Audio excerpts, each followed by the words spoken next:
नहमदुहु व नुसल्ली व नुसल्लिमु अला रसूलिहिल करीम अम्मा बाद फ़अऊज़ु बिल्लाहि मिनश शैतानिर रजीम बिस्मिल्लाहिर रहमानिर रहीम फसब्बिह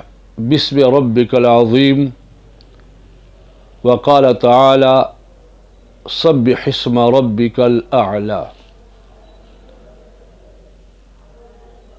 ख़ुगो मुअज़्ज़ज़ो मुसलमानान औरुणो औ ख़्वाइंदो, अस्सलामु अलैकुम व रहमतुल्लाहि व बरकातुहू। पतेर दर्स के मुंगा रुकू तरागलियू, रुकू बा दासे अंदाज बांधे कवय चे नरखोबा दासे कवि चे तकरीबन देव सपड़ा को हमरा कम अज कम दे द्वार व खो मेंस के फासला दे रावाली और रुकू ते चीज़ी दा गोंडे बा ऊनी सी पल्ला सो बांधे अमला अवसर दा बा बराबरी पदे अंदाज बांधे बा रुकू कई और रुकू दोना अंदाज के फर्ज दे चिस्ता द अडू की दमलावाल बराबर शी उदरेगी अवस्ता लासुना गोंडो त उरसी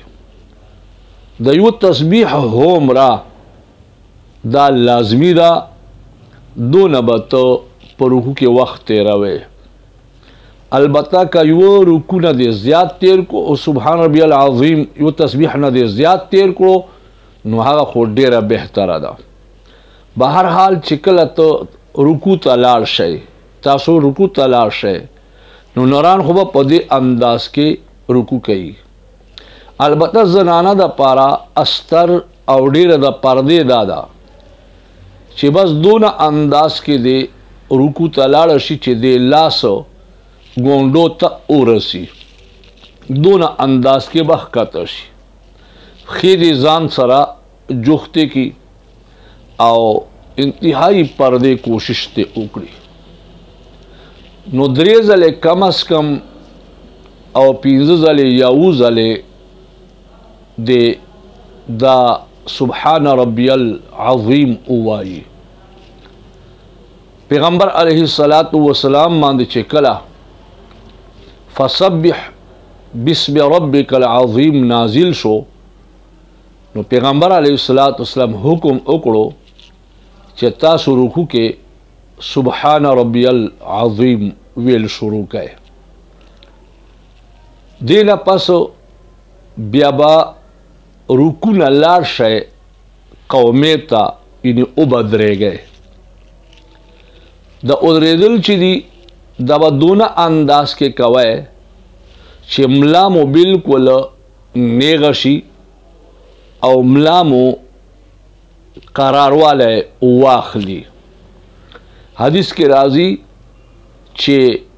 ब्याबा रुकुला रापा से हत्ता तातदिल काइमा तरदे हदा पोरी चे तनेग उदरेगी नु दलता मसला दादा चे सशैबा मुंगता सुवायु कचेरे इमाम हुई नु हागे वजीफा समी अल्लाहु लिमन हमिदह वेल दी और मुक्तदीबा रब्बना लकल हम्द वाई इमाम तो हम पकार दी चूदे वाई और कचेरे इमाम नवी मुक्तदीवी नु मुक्तदीबा से रब्बना लकल हम्द वाई क्या आवाज़ मुझके उनका वीनो द्वारा बवाई समी अल्लाहु लिमन हमिदा रब्बना लकल हम्द उज़ा पोलाड़े वही अगर नपस पप्पो रवानते आके सईदे तजी अल्लाहु अकबर उवाई बेबद्री जले या पीज़ जले या ऊ जले सुबहान रब्बियल अअला उवाई हदीस शरीफ के राजी चिकला सब्बिह इस्म रब्बिकल अअला नाजिल शो نو پیغمبر علیہ السلام حکم وکړو چې دا تاسو په سجدې کې شامل کړئ سبحان ربی الاعلی وایي نو دا چې کله وایي داسې انداز کې به سجده لګئ چې خېټه او پتون به خپله منځ کې نه لګي پتون او پونډۍ به خپله منځ کې نه لګي لاسونه به په ځمکې باندې خورولي نه وي بلکې د ورغوي خو به په ځمکې وي او داسې انداز کې به لکه څنګه چې دی تکبیر تحریمه کوي په هغه انداز کې بیا لاس هم دلته پراته وي او د څنګلې به یې اورته وي په ځمکې نه به اوچتې وي ګونډو نه به هم اوچتې وي خو که چیرې داسې یو کس وي چې تکلیف یې ورته نو صرف د ګونډې د څنګلو سره بیا ټچ کولی شي په دې سره مدد اخیستی شي بهر حالو چې دی کله له سجدې قومې نه سجدې ته ځي نو اول به ګونډې کېدي بیا به لاسونه کېدي په دې انداز باندې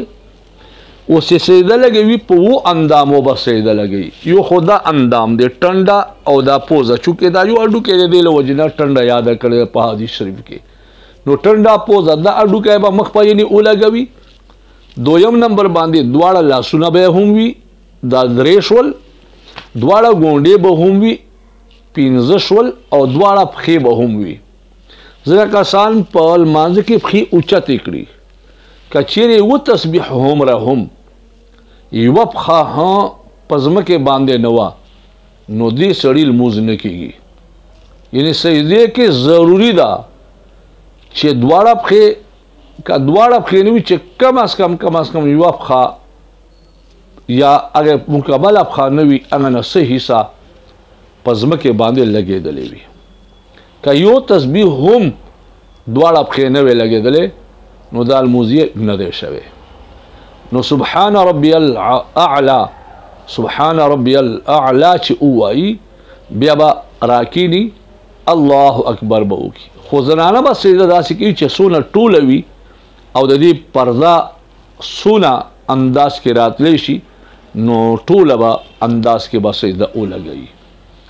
او دا به تورک انداز کې راکینی او نر به داسې انداز کې راکینی چې ګسب پښه به یې سملولی وي او ښۍ پښه به یې ودرولی وي البته زنانه به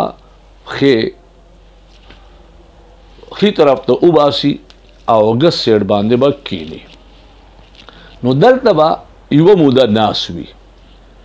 او بیا به هغه نه پس سجدې ته لاړ شي او درې ځلې یا پنځه ځلې یا اووه ځلې به هغه کیفیت سره وي او سبحان ربی الاعلی به وایي بیا چې الله اکبر وکړي بیا به پاسي اوس واپس راځو سبحان ربی العظیم دلته بعضې کسان غلطي کوي سبحانه صوبه دا صوبه نه دی دا صوبه دی صوبه سبحان ربی یل غلط دی رب دی رب یل سبحان ربی العظیم بعضی عظیم وائی عظیم غلط دی عظیم عظیم سبحان ربی العظیم سبحان ربی العظیم سمع الله لمن حمده سره به پاسي ودرېږي خو دلته غلطي کوي سمع الله ولمن حمده وایي سمع الله ولمن حمده وایي دا غلط دی الله نه دی لا جوړ که او واو دې ځنې جوړ کو لږ سوچ کول پکار دی چې ولاړ الله ته او د الله نوم غلط اخلو سمع الله سمع الله لمن حمده دا یاد وساته بعضی کسان څنګه وایي سمع الله ولمن حمده دا غلط دی سمع الله لمن حمده دا صحیح دی ربنا لك الحمد ځینې کسان دلته ربنا ولك الحمد وایي بالکل صحیح که واو پکې وایي او که نه وایي بلکې که وایي بیا ډېر ثواب دی دا څو قسمه راځي په هغه کې داسې هم ویلی شي ربنا لك الحمد ربنا ولك الحمد اللهم ربنا لك الحمد اللهم ربنا ولك الحمد اللهم ربنا ولك الحمد حمدا كثيرا طيبا مباركا فيه مباركا عليه كما يحب ربنا ويرضى چې کومه تاسو ته آسانه وي او ویلې شي دا کې هر یو ویلې شي او ډیر لوی فضیلت دی لکه څنګه امین چې امام وایي او مقتدی امین پسې وایي او د فرښتو چې کوم په جمع کې کومه فرښتې شامل وي هغوی هم په دې وخت باندې امین وایي او ستا امین ورسره میلاو شي نو ستا واړه ګناهونه ټول معاف کیږي تیر شوي او دا رنګه سمع الله لمن حمده امام ویل او مقتدی ربنا لك الحمد اول یا ربنا ولك الحمد اول نو دې سره الله تعالی جل جلاله امنوالو ګناهونه د سړي تیر شوي ټول واړه ختموي خو کچېرې فرښتو سره د هغه ویل برابر شول مطلب دا دی چې فرښتې فورا ورپسې وایي چې ته غافل نه او ته اجازه نه مخکې شوی یا رستو شوی نه بیا چې کله الله اکبر ووایي نو سبحان ربی الاعلی دی بعضې کسان دا ته صوبه وایي صوبه غلط دی او سبحانه به وایي او ربی الاغلا یا ربی الاعلی اعلی وایي دا غلط دی